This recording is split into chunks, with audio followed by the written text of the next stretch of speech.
Praise Lord. सभी लोगों को जय मसीह की। परमेश्वर के नाम प्रभु यीशु मसीह में मैं फिर से धन्यवाद देता हूँ परमेश्वर का आज की इस शाम के समय के लिए कि परमेश्वर ने फिर से एक बार हम सभी को एक साथ जमा किया इस यूट्यूब चैनल के ऊपर में, ताकि हम आज की शाम के वचन को साझा कर सकें। दिन के लिए आज के वचन के लिए जो कुछ भी परमेश्वर ने मेरे हृदय में डाला है परमेश्वर के वचन से कि मैं आपके साथ साझा करूँ और आप उसे ध्यान से समझें, उसे देखें कि आज एक संदेश जो एक सिखाने के लिए है, एक समझने के लिए, हमारे जीवन की कुछ ऐसी बातों को, बारीकियों को समझना है जिसके द्वारा हम अपने आप को बुराइयों से दूर करके अपने आप को पवित्र बना सकते हैं, परमेश्वर के वचन में स्थिर रह सकते हैं। इससे पहले हम कुछ भी करें, आइए अपने स्वर को हम झुकाएंगे और हमेशा की तरह अपने सारे समय को, अपनी सारी बातों को, अपनी सारी तैयारियों को, सब कुछ प्रभु यीशु मसीह के हाथ में देंगे और उससे ये कहेंगे कि प्रभु आज इस शाम को हमारी अगुवाई करें, हमसे बातचीत करें और हमसे व्यवहार करें और हमारे जीवन को अपने वचन में और मजबूत करें। आइए हम प्रार्थना करें। हमारे स्वर्गीय पिता, प्रभु यीशु मसीह के नाम में पिता हम आपके पास आते हैं, आपके नाम को धन्यवाद देते हैं पिता, आपके नाम की बड़ाई और महिमा करते हैं खुदावन आज की शाम के समय के खुदावन कि फिर से एक बार पिता आपने अपने पास हमें बुलाया प्रभु और हमसे बातचीत करने के लिए हमें अवसर दिया पिता। आपके नाम को धन्यवाद हो पिता, आपके नाम की स्तुति हो प्रभु। इस समय को पिता अपने आप को, प्रत्येक भाई और बहन को खुदावन, अपने परिवार को, जो लोग भी इसे सुन और देख रहे हैं पिता, मैं उन सभी को प्रभु यीशु मसीह के नाम में आपके हवाले करता हूँ खुदावन और चाहता हूँ खुदावन तेरा पवित्र आत्मा परमेश्वर पिता हर एक की अगुवाई करे, हर एक से बातचीत करे, हर एक को अभिषेक करे और आज का वचन पिता हमारे जीवनों को यीशु मसीह में और भी मजबूत और स्थिर करने वाला हो खुदावन। और आज का वचन पिता हमारे जीवन से हर एक बुराई को निकाल करके पिता में पूरी सिद्धता के साथ, पवित्रता के साथ तेरे पवित्र वचन में खड़ा कर सके पिता। मैं सारी महिमा सारा दर आपको देता पिता, इस सारे समय को खुदान, आज के वचन को, अपनी सारी तैयारियों को प्रभु आपके हवाले करता हूँ और मैं चाहता हूँ खुदान कि हमारी नहीं लेकिन तेरे नाम की महिमा पिता, हमारी कोई युक्ति नहीं लेकिन तेरी युक्ति सफल हो पिता, और हमारे हर एक को बात, हर एक को चीज़ रोक दी जाए खुदावन जो सही नहीं पिता, और वही बात आगे जाए खुदावन जो परमेश्वर आपकी महिमा ले आए और हमारी उन्नति को लेके आए पिता। मैं सारी समय को पिता, अपने परिवार को पिता, इस मीटिंग को, रिकॉर्डिंग को खुदावन तेरे हाथ में देता प्रभु। कलीसिया के प्रत्येक भाई और बहन तेरी आशीष मांगता पिता। जो भी चर्च बिल्डिंग का काम चल रहा है खुदावन, कंस्ट्रक्शन वर्क चल रहा है पिता, मैं सारे मटेरियल को, लेबर को और जो भी मिस्त्री हैं खुदावन सबको तेरे हाथ में देता प्रभु। और मैं चाहता हूँ कि आपके नाम में सारे काम आसानी से और पूरी तरीके से हो सके पिता, जिसके दौरान पिता आपकी महिमा और आपकी बड़ाई कर सके पिता। सारी महिमा सारा दर आपको देते पिता। इस समय को, अपने आप को, सब कुछ तेरे हाथ में देते हुए अब विश्वास की प्रार्थना प्रभु यीशु मसीह के नाम में मांगते हैं, आमीन। और ब्लेस यू। आइए परमेश्वर के वचन में से पढ़ने निकाल लेंगे रोमियो की पत्री, उसका पहला अध्याय मैं आपके लिए इसमें से पढ़ूंगा। रोमियो उसका पहला अध्याय पढ़ूंगा और उसके 24 वचन से लेकर के मैं आगे तक आपके लिए पढ़ूंगा। रोमियो उसकी पहला अध्याय उसकी 24वीं आयत से लेकर के मैं आपके लिए पढ़ूंगा 28वीं आयत तक। यहाँ इस प्रकार से पौलुस लिखता है, इस कारण परमेश्वर ने उन्हें मन की अभिलाषाओं के अनुसार अशुद्धता के लिए छोड़ दिया कि वे आपस में अपने शरीरों का अनादर करें, क्योंकि उन्होंने परमेश्वर की सच्चाई को बदल कर झूठ बना डाला और सृष्टि की उपासना की और सेवा की, न कि उस सृजनहार की जो सदा धन्य है, आमीन। इसलिए परमेश्वर ने उन्हें नीच कामनाओं के वश में छोड़ दिया, यहाँ तक कि उनकी स्त्रियों ने भी स्वाभाविक व्यवहार को अपने से उससे जो स्वभाव के विरुद्ध है बदल डाला। वैसे ही पुरुष भी स्त्रियों के साथ स्वाभाविक व्यवहार छोड़कर आपस में कामातुर होकर जलने लगे, और पुरुषों ने पुरुषों के साथ निर्लज्ज काम करके अपने भ्रम का ठीक फल पाया।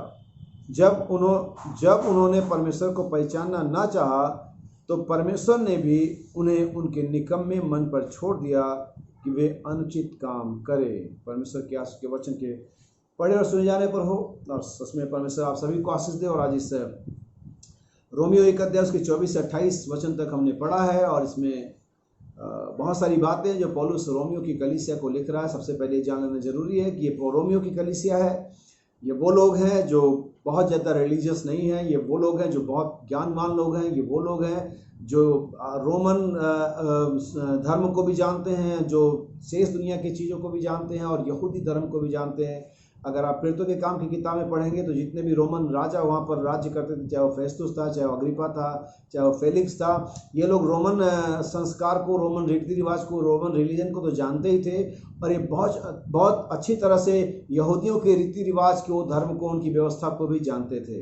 यानी यहाँ पर जो क्राउड है, जो कांग्रेगेशन है, ये एक ऐसी कांग्रेगेशन जो हर चीज़ को अच्छी तरह से जानती है।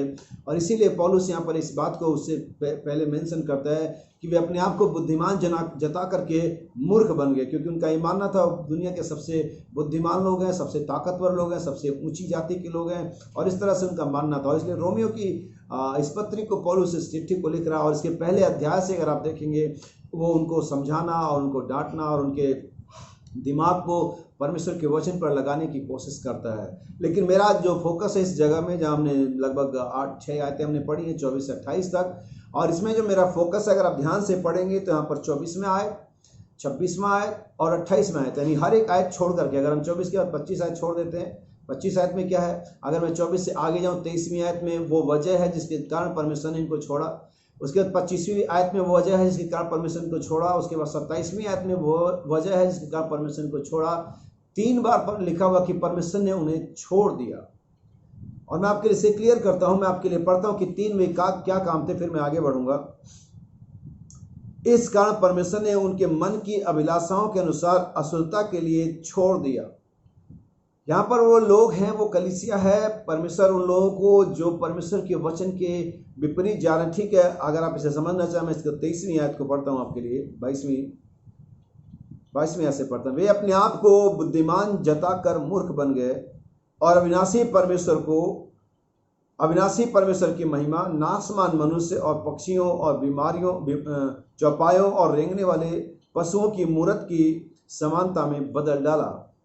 ये वो लोग हैं जो अपने आप को बुद्धिमान समझते हैं। ये वो लोग हैं जिनके लिए परमेश्वर उनके ज्ञान के बल पर पाए जाने वाला एक अस्तित्व है।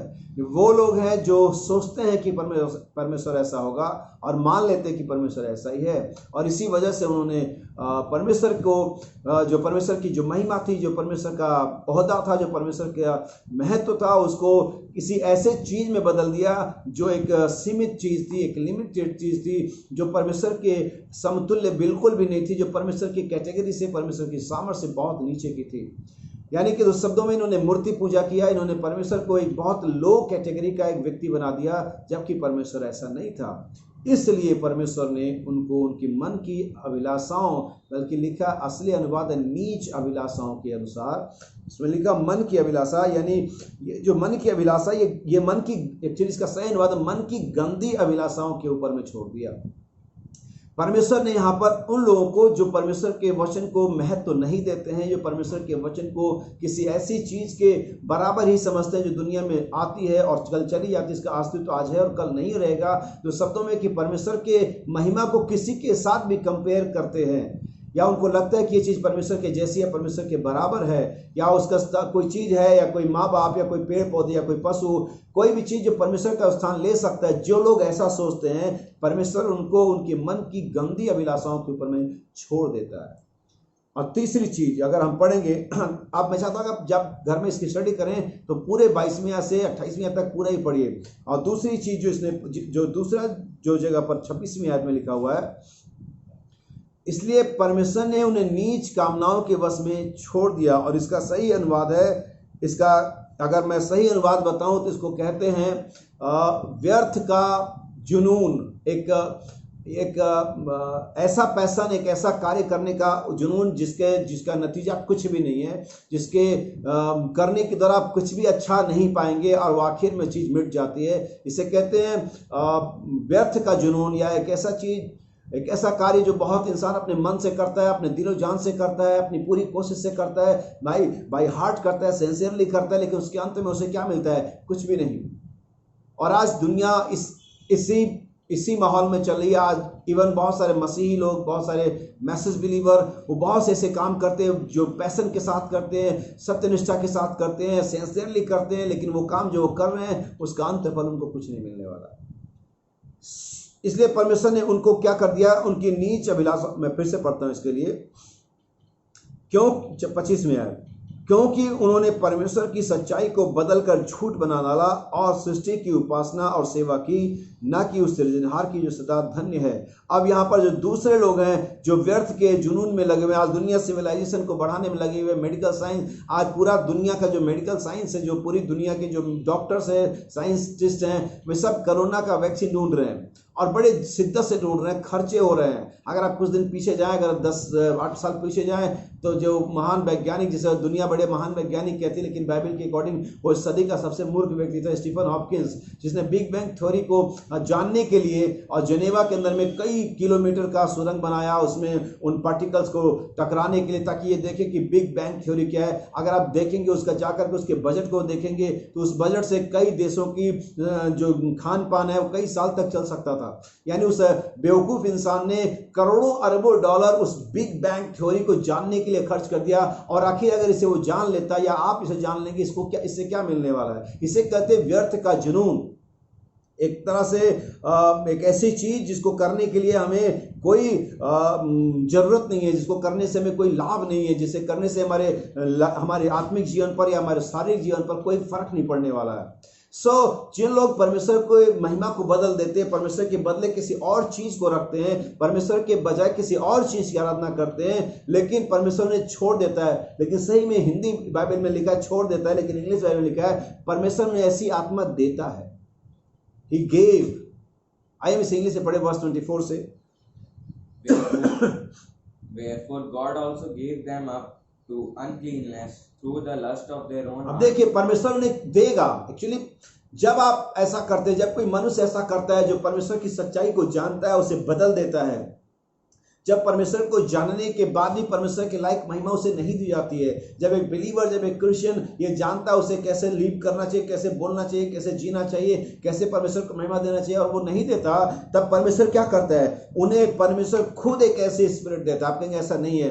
मैं चाहता हूं इससे पहले मैं इस थ्योरी को, इस सब्जेक्ट को समझाऊं, आप ये जान लें कि परमेश्वर ही इसे करता है।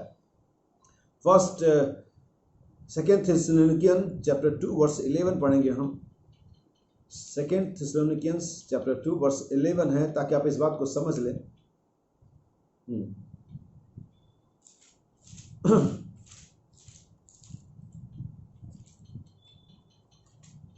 First Thessalonian chapter 2, sorry second Thessalonian chapter 2 verse 11। And for this cause God। और देखिए, हमेशा अगर आप रोमियो 4:26-28 पढ़ेंगे, हमेशा एक कारण रहता है। परमेश्वर अकारण कुछ नहीं करता। परमेश्वर किसी को ऐसी आत्मा क्यों देगा? किसी वजह से देता है परमेश्वर। फॉर दिस कॉज, इसकी वजह है। यहां पर भी उन लोगों को जो अनक्लीन लफ्ज दे रहा है, गंदी अभिलाषा दे रहा है, उसकी वजह है कि उन्होंने परमेश्वर की महिमा को बदल दिया।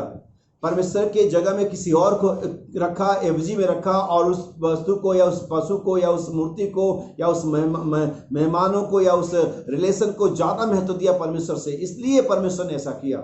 और यहां पर भी पौलुस यही बात कहता है, इस कारण। सुनिए फिर से, And for this cause God shall send them through God send, परमेश्वर ही इसे भेजेगा, strong delusion that they should believe a lie। ताकि परमेश्वर उनके अंदर एक भटका देने वाली आत्मा को भेजेगा, ताकि वह झूठ का विश्वास करे, ना कि सत्य का, जिससे वो बच सकते हो। याद रखिए, बाइबल खुद इसे बता रही है कि परमेश्वर ही से देता है। एक और वाक्य मैं आपके सामने यहाँ पर बता दूं। हम सब जानते हैं कि एलिया नबी के दिनों में एलिया नबी ने आहाब के बारे में भविष्यवाणी करी कि आहाब जाएगा और मारा जाएगा, आहाब लड़ाई में जाएगा और मारा जाएगा। लेकिन वहां पर आहाब और यहोशापात की सेना इकट्ठी हुई थी, वहां पर बहुत सारा मसला चल रहा था। लेकिन वहां पर आगे जाने के लिए उनको एक परमेश्वर की ओर से एक चिन्ह चाहिए था, एक निर्णय चाहिए था कि वो आगे जाएं और नहीं जाएं। और सारे भविष्यवक्ता वहां पर जो झूठे थे, बाल के पुजारी थे, वो सब भविष्यवाणी कर रहे थे एक मन से कि तू जा, परमेश्वर तेरे साथ है।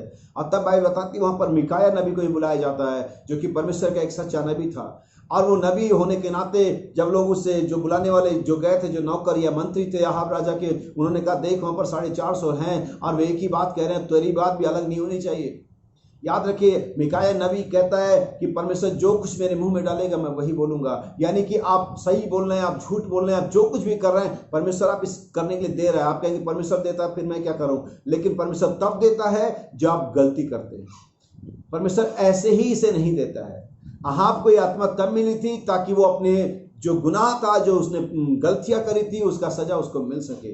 यहाँ पर रोमियो के अंदर में उन लोगों को जो आत्मा दी गई वो इसलिए दी गई कि उन्होंने परमेश्वर की महिमा को बदल डाला था। इसलिए दी गई कि वो अपने आप को बुद्धिमान जता रहे थे, इसलिए दी गई थी कि उन्होंने परमेश्वर की जगह पर सृष्टि की उपासना करी, ना कि सृजनहार की। और यहाँ पर भी बाइबल कहती है परमेश्वर उनमें एक भटका देने वाली सामर्थ को भेजेगा ताकि वे सत्य के बजाय झूठ की प्रतीति करें। सो मिकाया नबी वहां पर खड़ा होता है और कहता है मैं स्वर्ग को खुला हुआ देखता हूं, परमेश्वर अपने सिंहासन में विराजमान है। और परमेश्वर कहता है कि कौन ऐसा है जो अहाब को बहकाए और वो लड़ाई में जाए और मारा जाए। तब बाइबल बताती है कि एक आत्मा वहां पर ऊपर आती है और कहती मैं ऐसा करूंगी। परमेश्वर का वचन बताता है, परमेश्वर कहता है तू कैसे ऐसा करेगी? उन्होंने कहा मैं हर एक भविष्यवक्ता में बैठ जाऊंगी और उनसे झूठ बुलवाऊंगी। यानी ये झूठ बोलने वाली एक आत्मा है जो परमेश्वर की ओर से उन्हें मिलता है, जो परमेश्वर के वचन को छोड़ देते हैं, जो परमेश्वर के वचन के साथ कंप्रोमाइज करते हैं, परमेश्वर उन्हें ऐसे दे देता है। और फिर वो चाहते हुए भी कि परमेश्वर के साथ नहीं हो सके, सही हो सके, वे हो नहीं सकते। इसराइल कहती है परमेश्वर से देगा। आइए हम वर्ष 24 पर वापस आए, रोमन्स चैप्टर 1 वर्ष 24। पहला जो चीज है मन की गंदी अभिलाषा है ये।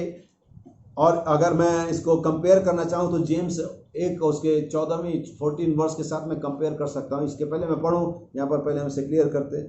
सुनिए, Wherefore God also gave them up to uncleanness through the lust of their own heart. अब उनके मन की जो गंदी अभिलाषा है उसके अनुसार उनको गंदगी व अशुद्धता प्रदान करता है।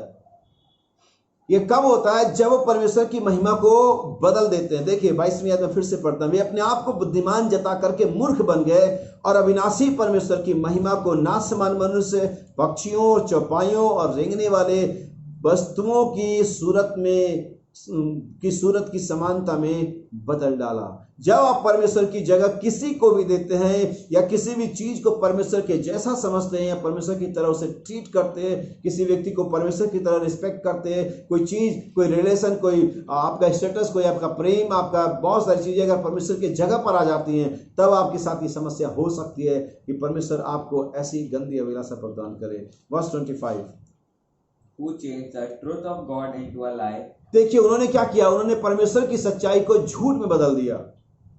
यही है जो आज कलीसियाएं कर रही हैं कि अब आश्चर्यकर्म नहीं होते, अब पवित्र आत्मा नहीं नीचे आता, अब ऐसा कोई नहीं है कि हम जीवित ही चले जाएंगे, और कोई ऐसी बात नहीं जो बाइबल में लिखा हुआ तो पुराने दिनों की थी, ये तो उनके साथ समाप्त हो गई। वे क्या कर रहे हैं? ये परमेश्वर की सच्चाई को कि वो यीशु मसीह कल और आज सर्वदा एक से बदल दे रहे हैं और झूठ बना दे रहे हैं कि अब आश्चर्य कर्म नहीं होते, अब पवित्र आत्मा नीचे नहीं आता, अब डिवाइन हीलिंग नहीं होती, अब बीमार चंगे नहीं होते, अब लंगड़े नहीं चलते, अब मुर्दे नहीं जीवित होते। ये सच्चाई है कि यीशु मसीह कल और आज सर्वदा एक सा है। लेकिन आज बहुत सारे लोग हैं, प्रचारक है, कलीसियाएं हैं जो इस सच्चाई को बदल करके झूठ बना रही हैं। सुनिए, Who changed the truth of God into a lie and worshipped and served the creature more than the creator.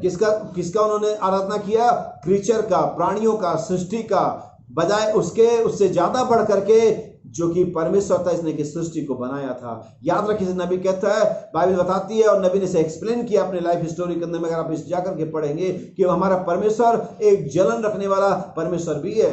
परमेश्वर को ईर्ष्या होती है। ठीक वैसे ही जब आपका बेटा किसी और को आपसे ज्यादा अपना सलाहकार मानता है, अपने बाप से ज्यादा उसे प्रेम करता है, उसकी बातों को यकीन करता है, उसकी बातों पर चलता है, ठीक ऐसे ही जब आपकी पत्नी आपसे ज्यादा किसी से प्रेम करती है, ठीक ऐसे ही हमें जब जलन होती है वैसे ही परमेश्वर को होती है। जब कोई मनुष्य, जब कोई बिलीवर, जब कोई क्रिश्चियन परमेश्वर से ज्यादा महत्व अपने वाइफ को, अपने बच्चों को, अपने समाज को, अपनी नौकरी को, अपनी सुंदरता को, अपने एजुकेशन को, अपने आराम तलबी को देता है, परमेश्वर इससे पसंद नहीं करता है। आप कहेंगे भाई ऐसा नहीं है कि हम बच्चों से प्रेम नहीं करते, ना करें, क्या हम अपनी पत्नी से प्रेम ना करें? यकीनन यीशु मसीह ने कहा, जो कोई मेरे कारण मुझसे अधिक अपने पत्नी से, अपने बच्चे से, अपने वाइफ से, अपने हस्बैंड से प्रेम करता हूं, मेरे लायक नहीं है। इसलिए बाइबल यहां सिखा रही है हमें इस चीज को, हमें समझना पड़ेगा इन बातों को। और अगर आप ऐसा करते हैं तो देखिए कि परमेश्वर आपके साथ क्या करने वाला है। वर्स 26, For this cause, यहाँ पर भी एक कारण है, हर जगह एक कारण है। अगर अहाब के 450 नबियों में वो दुष्टात्मा गई ताकि झूठ बोलो, उसका वजह था ताकि एलिया की भविष्यवाणी पूरी हो सके, ताकि अहाब अपने भ्रम का ठीक फल पा सके, ताकि अहाब को वो सजा मिल सके जो उसने गुनाह किया था कि इजराइल में उसने मूर्ति पूजा स्थापित करी, कि उसने एक अन्यजाति लड़की से शादी करी, उसने इजराइल को मूर्तियों के पीछे और जो लाटे हैं उनके नीचे दंडवत करना सिखाया। ये अहाब का गुनाह था, था, जबकि वो एक यहूदी था। इसके लिए उसको सजा मिले, परमेश्वर ने ऐसा किया। इसके लिए आज लोग सच्चाई को बदल करके झूठ बना रहे हैं और परमेश्वर के वचन के बजाय अपने पास्टर को, अपनी संस्था को, अपनी डॉक्ट्रिन को महत्व देते हैं। इसलिए परमेश्वर उनके अंदर में परमेश्वर ही इसे भेजेगा। ठीक ऐसे ही जैसे उसने अहाब के लिए भेजा था, वैसे ही परमेश्वर कलीसिया में भेज रहा है, उन अहाबों को मारने के लिए, उन अहाबों को पनिशमेंट देने के लिए जो अपनी बीबी के पीछे चलते हैं, जिनके लिए ऐश्वर्य, जिनके लिए अय्यासी, जिनके लिए तमाम चीजें पहले हैं, परमेश्वर की बचाए। इस कारण परमेश्वर, verse 26, For this cause God gave them up unto vile afflictions. While application, इसका मतलब होता है, फिर से मैं बताऊं, जैसा मैं, इसका मतलब होता है नीच कामना, व्यर्थ जुनून। आज बहुत सारे लोग अपने नौकरी को लेकर के, अपनी पढ़ाई को लेकर के, अपनी फिटनेस को लेकर के एक जुनून पाले हुए हैं। अगर आप जाएं दुनिया के अंदर में देखें, लोग ऐसा जुनून पाल रहे हैं, लोगों के अंदर में इतना जुनून है इसके लिए, जो काम उनको कोई लाभ नहीं देगा। आज आप कितना भी एक्सरसाइज कर लीजिए, जिम ज्वाइन कर लीजिए, कल आपको कमजोर होना है। वही बादाम, वही दूध, वही सेब आप जब 10 साल, 15 साल, 20 साल की उम्र में खाते हैं, वही बादाम, वही दूध, वही सेब, वही ताकतवर चीजें, वही शहद आपको ताकत देती है। लेकिन ठीक वही चीजें जब आप 60 साल, 65 साल के हो जाते हैं, कोई ताकत नहीं देती है। मेरे याद रखिए मेरे भाई, बाइबल बताती है कि परमेश्वर की दी हुई आशीष ही हमारी सबसे बड़ी सेहत है। बाइबल कहती है फिजिकल जो एक्सरसाइज है, परमेश्वर ने उन लोगों को, जिन्होंने परमेश्वर की समानता को बदल करके नासमान वस्तुओं के, पशुओं के, चपाओं की समानता में रख दिया, परमेश्वर ने उनको नीच अभिलाषाओं यानी कि व्यर्थ के जुनून के अंदर में छोड़ दिया। और आज दुनिया परमेश्वर को भूल करके, परमेश्वर के वचन को भूल करके व्यर्थ के जुनून में लगी हुई है। ठीक ऐसे इसे अब पैसा कमाने का जुनून, बहुत ज़्यादा पढ़ाई लिखाई करने का जुनून, अपनी सेहत को अच्छा रखने का जुनून, तमाम तरह के जुनून के अंदर में आज व्यर्थ के जो पैशन है उसमें लगी हुई है। इसलिए बाइबल कहती है कि जो फिजिकल एक्सरसाइज है, जो शारीरिक का व्यायाम है, उससे कुछ लाभ तो है, उससे आप थोड़ा फिट तो रह सकते हैं, लेकिन आप उनसे लोगों का विश्वास, लोगों का प्रेम, लोगों की सिंपैथी नहीं कमा सकते। बाइबल कहती है अगर आप ऐसा चाहते हैं कि आप इसको कमा सके, बाइबल कहती है जो अपना चरित्र उत्तम रखता है, परमेश्वर उसका मेल उसके शत्रुओं से भी कारा देता है। जो अपनी सेहत उत्तम रखता है उसका कुछ नहीं होता, लेकिन बाइबल के जो अपना चरित्र उत्तम रखता है, कौन सा चरित्र? जो परमेश्वर ने हमें दिया है कि हम उस चरित्र के अंदर में बने रहें, तो परमेश्वर उनका जो मेल है वो अपने दुश्मनों से भी करा देता है। मेरे भाई बहन याद रखिए कि परमेश्वर का वचन ही सही है। सो दो चीजें, दो जगह हमने देखा, नीचे गंदी मन की गंदी अभिलाषाओं के अंदर में छोड़ दिया, और फिर नीच कामनाओं के यानी कि व्यर्थ के जुनून में छोड़ दिया। गंदी अभिलाषा क्या होती है? अभिलाषा क्या होती है? इसका हमारी लाइफ में क्या असर है? मैं उसके लिए आपको एक आयत पढ़ना चाहूंगा, जेम्स चैप्टर 1 वर्स 14। याकूब की किताब पत्री है ये, और उसका पहला अध्याय उसकी 14वीं आयत है ये। और देखिए बाइबल अभिलाषा के बारे में क्या कहती है। But every man is tempted, हर एक मनुष्य की जो परीक्षा होती है, when he is drawn away of his own lust, और जब वो अपनी अभिलाषा की ओर खींचता है। याद रखिए कि परमेश्वर, ये जो शब्द लस्ट है, ये बाइबल के अंदर में कई जगह इस्तेमाल किया गया है, और ये बहुत ही महत्वपूर्ण इसके हम समझें। ये लस्ट क्या होता है? एक्चुअली ये अभिलाषा होती है जो अंदर से पनपती है। ठीक ऐसे ही एक अभिलाषा थी हवा के अंदर में। अगर आप अदन की वाटिका के अंदर में जाकर के वहां पर सीन को देखेंगे, वहां पर परमेश्वर ने उस आदम को, हवा को वृक्ष के, वाटिका के सारे वृक्ष को खाने के लिए कोई मनाही नहीं थी। यानी कि उनके लिए जो टास्क था, जो चुनौती थी, बड़ी इजी थी कि आप सारे सब खा सकते हैं, सिर्फ एक है जिसमें से नहीं खाना है। यानी कि जब आपके लिए जो चुनौती थी बड़ी आसान थी कि सिर्फ एक है जो नहीं खाना है, बाकी सब खा सकते। यानी कि भटकने का या भ्रमित होने का बहुत ज्यादा समय नहीं था या चांस नहीं था, लेकिन तो भी वो भटक गए, भरमा दिए गए। जबकि आज हमारे समय में, हमारे युग में, इस अंतिम युग में भटकने के, भरमने के बहुत ज्यादा ऑप्शन है। हर तरफ, चारों तरफ पाप ही पाप है। आपको बड़ी मुश्किल से उसमें अपने आप को रखना है। लेकिन वहां बागी अदन में हर चीज उनके लिए आसान थी। हर एक वृक्ष के फल बेखट के खा सकते थे, लेकिन सिर्फ एक ही था जिसको नहीं खाना था। अगर आप आज इस दिन में लेकर के आए, आज हमें बहुत सारी बातों से बचना है, सिर्फ एक चीज में हमें बने रहना है, परमेश्वर का वचन। और ये बहुत मुश्किल है, लेकिन परमेश्वर का नाम मुबारक हो कि हमारे पास हवा वाला मन नहीं है, हवा वाला आत्मा नहीं है। हमारे पास मसीह की दुल्हन का आत्मा है, मसीह का मन है, जो हमें इन बातों से बचाता है। सवाल कहती है उस हवा के अंदर में हर बार उस फल के बारे में एक बड़ा अभिलाषा जगता था। क्यों परमेश्वर ने आखिर इसे मना किया है? जैसे कि अगर अब मैं बता चुका हूं कि अगर अपने बच्चों को जब आप अपने घर में छोड़ के जाएं और उनके सारा घर उनके हवाले रहता है और उनसे कहें बच्चा ये ड्रॉर में बेटा बस ये ड्रॉर मत खोलना, सारा कुछ पूरा घर खुला हुआ है, सब कुछ खुला हुआ है, लेकिन अगर आपने बोल दिया कि ये वाला दरवाजा ये वाला ड्रॉर नहीं खोलना है, आपके जाने के बाद उनका सारा ध्यान हर समय उसी ड्रॉर पर होगा, इस ड्रॉर में क्या है। और यही होता है लस्ट। अगर परमेश्वर ने हमें मना किया है कि हमें इन चीजों की तरफ नहीं जाना है, तो हमें वास्तव में उसे बना करके उसे रोक करके रखना है और हमें बचना उससे। लेकिन अब बाइबल कहती है मनुष्य अपनी ही अभिलाषा में खींचता है, और जब अभिलाषा में खींचता है तब वहां पर प्रॉब्लम होती है। मेरे भाई सुनिए आगे। But every man is tempted हर एक मनुष्य की जब परीक्षा होती है, when he is drawn away of his own lust जब वो अपनी अभिलाषा की ओर अपनी अभिलाषा के अंतर्गत आगे बढ़ता है या खींचता है and deceit, और उसका उसमें पड़ जाता है, then when lust hath conceived, तब जो अभिलाषा है वो गर्भवती हो जाती है और पाप को जन्म देती है। याद रखिए मेरे भाई बहन, अभिलाषा में पढ़ना, मैं फिर से बता देना चाहता हूं कि अभिलाषा में पढ़ना बुरी बात नहीं है, लेकिन उसके अंदर में गिर जाना बुरी बात है। अगर आपके अंदर में अभिलाषा होती है, कई बार होती है, कई लोगों की हुई है। बाइबल के अंदर में अगर आप जाएंगे, अगर आप देखेंगे सैमसन के बारे में देखेंगे, अगर आप और भी लोगों के बारे में देखेंगे, अभिलाषा होती है, लेकिन अगर हम उसमें गिर जाते हैं वो हमारे लिए प्रॉब्लम है। विचार आते हैं यहां पर, लेकिन अगर विचार में आप गिर जाते हैं तो आपके लिए बहुत बड़ी समस्या है। क्योंकि बाइबल कहती है अभिलाषा जब आप अपने मन की अभिलाषा की ओर जाते हैं और जब वो अभिलाषा में आप पड़ जाते हैं, तब वो अभिलाषा गर्भवती हो जाती है और फिर वो एक दिन पाप को ही लेकर के आती है। लेकिन बाइबल में हमें कुछ चीजें बताई गई हैं कि कैसे एक परमेश्वर का जन उनसे बच सकता है। साम नंबर 101 101 वर्स 3, संहिता 101 उसकी तीसरी आयत। I will set no wicked thing before mine eyes. हाँ, I hate the work of them that turn aside. आमीन। It देखिए, shall not cleave to me. अब याद रखिए बाइबल में यहाँ पर दाऊद कहता है मैं अपना मन ओछे कामों की ओर नहीं लगाऊंगा। यही वो ओछा काम है, यही वो व्यर्थ का जुनून है, यही वो लस्ट है जो मनुष्य के हृदय में आती है और मनुष्य उसमें क्या हो जाता है, गिर जाता है। लेकिन दाऊद कहता है मैं अपना मन उनकी तरफ नहीं लगाऊंगा। इसलिए बाइबल कहती है, हमारा नबी समझाता है, अगर मेरे सामने कुछ ऐसा दिखता है जो एक मसीह को नहीं देखना चाहिए, वे सारी फैशन, वो सारा हॉलीवुड, वो सारा बॉलीवुड, वो सारी अर्धनग्न स्त्रियां या पूरी तरह से नग्न स्त्रियां, तो मैं उनकी बजाय आसमानों की ओर, पहाड़ों की ओर देखना पसंद करूंगा, बजाय उसके कि मैं उसकी ओर देखूं। मैं परमेश्वर की कलवरी के क्रूस की ओर देखूंगा। और इसे दाऊद अपने वचन के अंदर में कहता है मैं अपनी आंखें पर्वतों की ओर लगाऊंगा।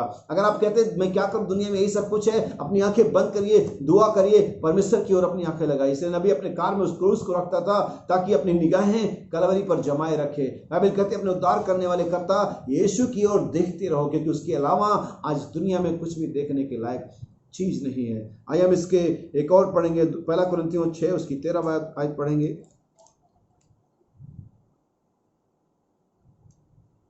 पहला कुरिन्थियों 6वां अध्याय उसकी 13वीं आयत। Meats for the belly and the belly for meats. हाँ, देखिए यहाँ पर पेट भोजन के लिए है और भोजन पेट के लिए है। But God shall destroy both it and them. और दोनों को परमेश्वर नष्ट करेगा। Now the body is not for fornication. और जो हमारी देह है ये व्यभिचार के लिए, यानी कि शादी से पहले किए जाने वाले व्यभिचार या कुछ ऐसी बात की अगर आपकी किसी और से लगी और आप किसी और के साथ है, इस तरह से के लिए नहीं है। हमारी जो देह है फॉर्निकेशन यानी व्यभिचार के लिए नहीं है, But for the Lord. लेकिन हमारी देह परमेश्वर प्रभु के लिए है। और इसी देह में ये सारी चीजें होती हैं जो रोमियो 1 उसके 24 से लेकर के 28वें आयत तक में लिखी हुई है। आइए एक और आयत पढ़ें, दूसरा तीमुथियुस 2 अध्याय उसकी 22वीं आयत। 2 Timothy chapter 2 verse 22। बस हम थोड़ा 10-5 मिनट और मैं आपका लूंगा। Flee also youthful lust. और यहाँ पर पौलुस तीमुथियुस को समझाता है, हे मेरे बच्चे जवान, उन सारी अभिलाषाओं से भाग।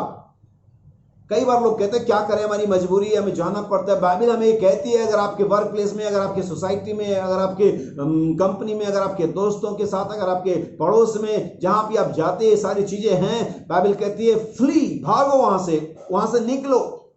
कहां से? फिर से पढ़ते हैं, Flee also youthful lust, और जवानी की अभिलाषाओं से भाग। आज बहुत सारे लोग जवानी की अभिलाषाओं में गिरे हुए हैं।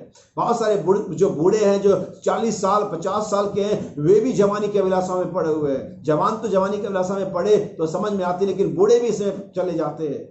बाइबल कहती है जवानी की अभिलाषाओं से भाग। जवानी की अभिलाषाएं हम सभी जानते हैं क्या होती हैं, लेकिन बाइबल कहते हैं वो जवान, वो यंग, वो पर्सन, वो लड़का, वो लड़की धन्य है जिसने जवानी के दिनों में अपने सृजनहार को पहचान लिया और उसके मन में निर्मल दूध की लालसा है, परमेश्वर के वचन की लालसा है, यीशु मसीह की महिमा की लालसा है। सो हमें ये जांचना पड़ेगा कि आखिर हमारे मन में किस प्रकार की लालसा है। क्या हमारी लालसा यीशु मसीह को ऊंचे पर विराजमान देखने की है? क्या हमारी लालसा यीशु मसीह को महिमा पाते हुए देखने की है? क्या हमारी लालसा उस नए राज्य में जाने की है? क्या हमारी लालसा यह है कि यीशु मसीह हमारे जीवन में नाम उसका महान हो? क्या हमारी लालसा है कि हम यीशु मसीह के नाम से जाने जाएं, या जवानी की अभिलाषा है? तब पौलुस तीमुथियुस से कहता है अपनी जवानी की अभिलाषाओं से भाग। फिर से पढ़ते हैं, flee also youthful lust, but follow righteousness. लेकिन क्या कर? जवानी के अभिलाषाओं से भाग और धार्मिकता का और मेल मिलाप का पीछा कर। आज कलीसिया, आज मैसेज बिलीवर इन सारी अभिलाषाओं के पीछे जा रहे हैं जिसको हम कहते हैं व्यर्थ जुनून, जिन्हें आपकी नौकरी, आपकी सेहत, आपका सुंदरता, आपका तमाम चीजें जिसके लिए आप भाग रहे हैं, जिसके लिए आप मेहनत कर रहे हैं, व्यर्थ का जुनून। बहुत मेहनती हैं इसमें, लेकिन उसका अंत क्या है? लेकिन अगर आप सच्चाई का, धार्मिकता का, यीशु मसीह का वचन का पीछा करते हैं तो मैं आपको गारंटी देता हूं उसका जो अंत है अनंत जीवन है, उसका अंत है अनंत मिरास है, उसका अंत धार्मिकता का मुकुट है, उसका अंत स्वर्गीय राज्य, अनंत काल का राज, 1000 वर्षीय राज है। लेकिन आज कलीसिया है, आज लोग बिलीवर, मैसेज बिलीवर जवानी के अभिलाषाओं के भाग रहे, व्यर्थ के जुनून को पाले हुए हैं और वे नहीं जानते कि ऐसा वे खुद नहीं कर रहे हैं, ऐसा परमेश्वर ने उन्हें ऐसी आत्मा दी है कि इसे कर रहे हैं। क्यों कर रहे हैं? क्योंकि उन्होंने परमेश्वर की महिमा को बदल डाला, उन्होंने परमेश्वर की सच्चाई को बदल डाला। परमेश्वर की जगह में चौपायों को, मूर्तियों को, पशुओं को, अपनी बीवी को, अपने बच्चों को, अपनी कलीसिया को, अपने समाज को रख दिया है। इस कारण परमेश्वर ने उनको ऐसा मन दिया है। आइए वर्ष 28 पर जाए, रोमन्स चैप्टर 1 वर्ष 28 और उस आखिरी को देखो। और अगर आप कहेंगे नहीं ऐसा नहीं है, मैं आपको बताना चाहता हूं मेरे बाइबल परमेश्वर ने इसे दिया है। आपको अभी आगे बताऊंगा मैं। And even as they did not like to retain God in their knowledge, God gave them over to a reprobate mind. अब ये रिप्रोट माइंड है। अब ये इसका सही अनुवाद अगर मैं बताऊं, आप कहेंगे आपको हंसी आएगी, लेकिन इसका सही आप जाकर के इंग्लिश बाइबल के से लेकर के आप किसी भी डिक्शनरी में चेक कर सकते हैं। इसका मतलब होता है बदमाश मन। और आज दुनिया इस बदमाश मन, जिसको कहते हैं विचलित मन, जिसे कहते हैं बड़ा ऐसे खाली मस्ती करने वाला मन या व्यभिचार करने, इसका एक और अनुवाद है विवादित मन। जिस मन में हमेशा एक बदमाशी रहती है, एक विवाद रहता है, वही मन परमेश्वर ने उनको दिया है जिन्होंने परमेश्वर के वचन को छोड़ दिया है। यहाँ इस प्रकार से लिखा, मैं आपके लिए पढ़ता हूं फिर से वर्ष 28। जब उन्होंने परमेश्वर को ना पहचाना। देखिए आज जब बहुत सारे लोग, मैं यहाँ पर लोगों की बात नहीं करूंगा, यहाँ पर मैं संस्थाओं की बात नहीं करूंगा, यहाँ पर मैं कलीसियाओं की बात नहीं करूंगा, यहाँ पर मैं मैसेज बिलीवर की बात करूंगा। जब उन्होंने परमेश्वर को पहचानना ना चाहा, यही है जो आज कलीसियाएं कर रही हैं। क्योंकि परमेश्वर को पहचानना कौन नहीं चाहेगा? जिसके सामने परमेश्वर पेश किया जाए, जिसके सामने परमेश्वर को प्रेजेंट किया जाए, जिसके सामने परमेश्वर का डेफिनेशन दिया जाए, जिसके सामने परमेश्वर को प्रकट किया जाए, वही तो नहीं पहचानेगा। अब जिसके सामने परमेश्वर प्रकट ही नहीं हुआ, जिसको मैसेज प्रचार ही नहीं किया गया, वो परमेश्वर को क्या पहचानना नहीं चाहेगा? लेकिन हमारे नबी ने आकर के हमें 2 संदेश प्रचारे, बहुत सारे संदेश, लेकिन मैं 2 का नाम लूंगा। सामर्थी परमेश्वर हमारे सन्मुख बेपर्दा हो गया, अनवेलिंग ऑफ गॉड, यानी परमेश्वर का बेपर्दा करना।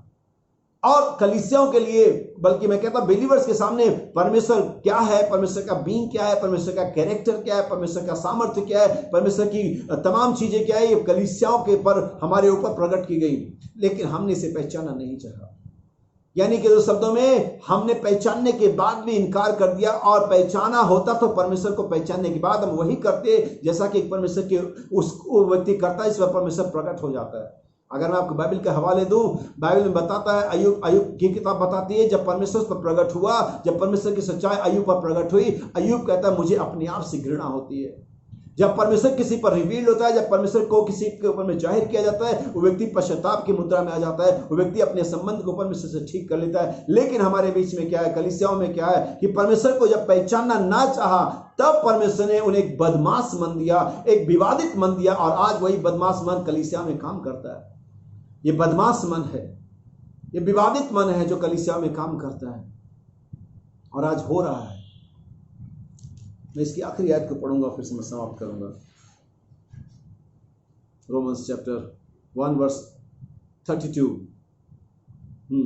Who knowing the judgment of God, वे परमेश्वर की न्याय को विधि को जानते हैं. that they which commit such things are worthy of जो लोग परमेश्वर के न्याय को जानते हैं, विधि को जानते हैं, ऐसे ऐसे काम करने वाले मृत्यु के दंड के योग्य है. और यहाँ यकीनन, इसलिए मैंने पहले कहा, ये वो लोग नहीं है जो परमेश्वर की विधि को नहीं जानते, ये वो लोग नहीं जिन पर परमेश्वर प्रकट नहीं हुआ, लेकिन ये वो लोग हैं जिन पर परमेश्वर प्रकट हुआ. मेरे भाई याद रखिए इस चीज को. उस रोमन साम्राज्य से, रोम के सल्तनत के सबसे बड़े हुक्मरान से लेकर के रोम का एक छोटा सा अदना भी उस क्रूसिफिकेशन के दिन ये जानता था कि ये व्यक्ति जो मर रहा है ये कोई और नहीं, परमेश्वर का पुत्र है. रोम, अगर मैं उस हुक्मरान की बात करूं, उसका नाम था पिलातुस. उसकी वाइफ जानती थी, पिलातुस जानता था इसे कि ये कोई व्यक्ति साधारण नहीं है जिस पर आज मुकदमा चला, इसे फरीसी मारना चाहते. ये कोई सिंपल मैन नहीं है, कोई कॉमन मैन नहीं है, ये कोई स्पेशल पर्सन है. वे जानते थे इसे. और जब वो व्यक्ति कलवरी पर मर रहा था यीशु मसीह, तब वो रोमी सोल्जर भी जानता था कि ये व्यक्ति कोई साधारण व्यक्ति नहीं है, निश्चय ये परमेश्वर का पुत्र था. अगर आप बात करते, वो रोमन सरदार ने, जो सिपाहियों का सरदार था, जब यीशु के पास आया, उसने यहूदियों से बढ़ करके यीशु मसीह को रिस्पेक्ट करी और कहा, मैं इस लायक नहीं कि तू मेरी छत के नीचे यहीं से कह दे मेरा दास चंगा हो जाएगा. वो एक रोमी था. यानी कि रोमन लोग यीशु मसीह के बारे में जानते थे. पौलुस खुद एक अर्ध रोमी था और इसने रोम की कलीसियाओं को लिखा और ये सारी बातें इनके सामने प्रकट थी, जैसे कि आज हमारे सामने प्रकट है. परमेश्वर की विधि को जानने वाले और भी दंड पाएंगे, लेकिन इसका पार्ट बी मुझे बहुत अच्छा लगा. आइए हम इसे फिर से पढ़ें. 32. Who knowing the judgment of God, that they which commit such things are worthy of death, not only do the same, but have pleasure in them that do them. आमीन. और यहाँ पर सवाल यह है कि परमेश्वर इन तीन तरह के जो आत्माओं को दिया है, इस तीन तरह जो लिखा कि परमेश्वर ने छोड़ दिया. आप जानते हैं परमेश्वर छोड़ देता है कभी कभी. और बाइबल कहती है ये लोग ना सिर्फ ऐसा कर रहे थे, बल्कि इनकी सबसे बड़ी जो गलती थी कि ये लोग ना सिर्फ परमेश्वर की महिमा को चौपाए में बदल रहे थे, ना ये सिर्फ परमेश्वर की सच्चाई को झूठ में बदल रहे थे, ना ये सिर्फ अपने शरीरों का अनादर कर रहे थे, ना सिर्फ परमेश्वर के को पहचानने के बाद उसको उसकी महिमा नहीं दे रहे थे, बल्कि ये लोग ऐसे काम करने वालों के साथ खुश भी थे. यकीनन कई बार हम लोग ऐसा कर सकते हैं कि हम इन कामों को करें, और कई बार मजबूरी में, कई बार अज्ञानता में इन कामों को हम करते हैं. लेकिन तब क्या होता है, जब आप ऐसे काम करने के साथ खुश होते हैं, आप सहमति देते हैं उनके साथ, आप खुद घुल मिल जाते हैं, आप भी सेम कैटेगरी के अंदर में हैं. जब आप किसी ऐसे व्यक्ति के साथ अपनी सहमति देते हैं, अपनी संगति देते हैं, अपना सहभागिता का हाथ उसे देते हैं जो परमेश्वर के वचन के विरुद्ध है, आप उसके सहभागी हैं. इसलिए बाइबल कहती है मेरे लोगों उनमें से निकल आओ. अगर आप वहां आप कहेंगे क्या हो गया परमेश्वर, तो परमेश्वर मुझे यहां पर भी तो मैं विश्वास करता हूं. परमेश्वर कहता है उनके कामों में सहभागी मत हो. आप अगर आपके दोस्त हैं, आपकी बीबी है, आपके बच्चे हैं, आपके चर्च मेंबर है, कोई भी क्यों ना हो, पास्टर है, कलीसिया है, अगर वो वचन के अगेंस्ट बात में जा रहा है और आप उसके साथ हैं, आप सेम गुनाह के, उसी पाप के सहभागी हैं जो वो कर रहा है. बाइबल ऐसा बता रही है. इसका परमेश्वर आपको ऐसी आत्मा दे रहा है और कहता है मैंने, परमेश्वर ने छोड़ दिया. छोड़ देने का मतलब आपको समझाता हूं. अगर उत्पत्ति में जाएंगे, 6वें अध्याय में जाएंगे, बाइबल कहती है और मेरा आत्मा मनुष्य से सदा विवाद करता ना रहेगा. इसका मतलब है कि परमेश्वर का आत्मा उनके साथ कार्य करना बंद कर देगा. यही वजह है कि बहुत सारे बिलीवर, क्रिश्चियन, मैसेज बिलीवर, अपने आप को दुल्हन कहने वाले 7 गजन के विश्वासी भी कई बार ऐसे होते हैं कि वो मसीह में रहते हैं, लेकिन उनके साथ परमेश्वर काम करना बंद कर देता है. वहां पर जो लिखा हुआ कि मेरा आत्मा सदा विवाद ना करता है, उसका मतलब होता है कि मेरा आत्मा सदा इनके साथ कोशिश नहीं करेगा, प्रयास नहीं करेगा, मैं इन्हें छोड़ दूंगा. और जब परमेश्वर किसी को छोड़ देता है मेरे भाई बहन, तब वो व्यक्ति कभी मसीह में आगे नहीं बढ़ सकता. मेरा आत्मा तुम्हें मिलेगा तब तुम्हें लेकर के मानना चलना सिखाएगा, लेकिन जब वो छोड़ देगा, आप बाइबल को पढ़ना सही से, रोमियो की पत्री बताती है उसकी आत्मा आप हमारी आत्मा के साथ सहायता करती है. और लेकिन जब परमेश्वर छोड़ देगा, यानी कि रोमियो 1 उसके 24 लेके 28 तक इस आयत में देखिए परमेश्वर ने छोड़ दिया, यानी अब परमेश्वर का आत्मा आपके साथ कार्य नहीं कर रहा है. और जब परमेश्वर का आत्मा किसी के साथ कार्य करने से मना कर देता है, रुक जाता है, हट जाता है, आप कुछ नहीं कर सकते. ईश्वर का मुझसे अलग होकर के मेरे बिना तुम कुछ नहीं कर सकते. कहीं आप इस कंडीशन में तो नहीं है कि परमेश्वर आपके साथ कार्य करना छोड़ दिया है. अगर आप इस कंडीशन में है, मुझे अफसोस आपके लिए कि मेरा आत्मा सदा विवाद करता ना रहेगा.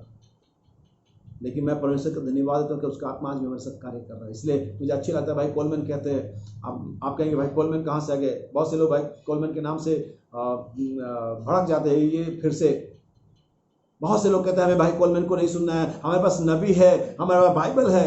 मैं ऐसे लोगों को, जो ऐसा लोग कहते हैं, जो भी पास्टर प्रचारक अपनी कलीसिया से कहता है कि मुझे भाई कोलमैन को नहीं सुनना है, मुझे फलाना भाई को नहीं सुनना, हमारे पास नबी है, मैं उस कलीसिया के लोगों से कहना चाहूँगा अपने उस पास्टर प्रचारक को भी हटा दो, टेप बजा लो, क्योंकि उसको भी क्यों सुनना है, वो भी क्यों प्रचार करे, हमें नबी को सुनना है। तो मैं आपको बताना चाहता हूं, बाइबल के पद्धति में ऐसा नहीं पाया जाता है। बाइबल की पद्धति में पाया जाता है कि परमेश्वर अपने गवाहों को रखता है, परमेश्वर अपने वचन, अपनी आत्मा को अपने वचन पर रखता है, और जब कोई व्यक्ति उस वचन को उस आत्मा के अंतर्गत लेकर के चलता है और वचन के सही तालमेल में होता है, हम उस व्यक्ति के साथ आगे बढ़ सकते हैं।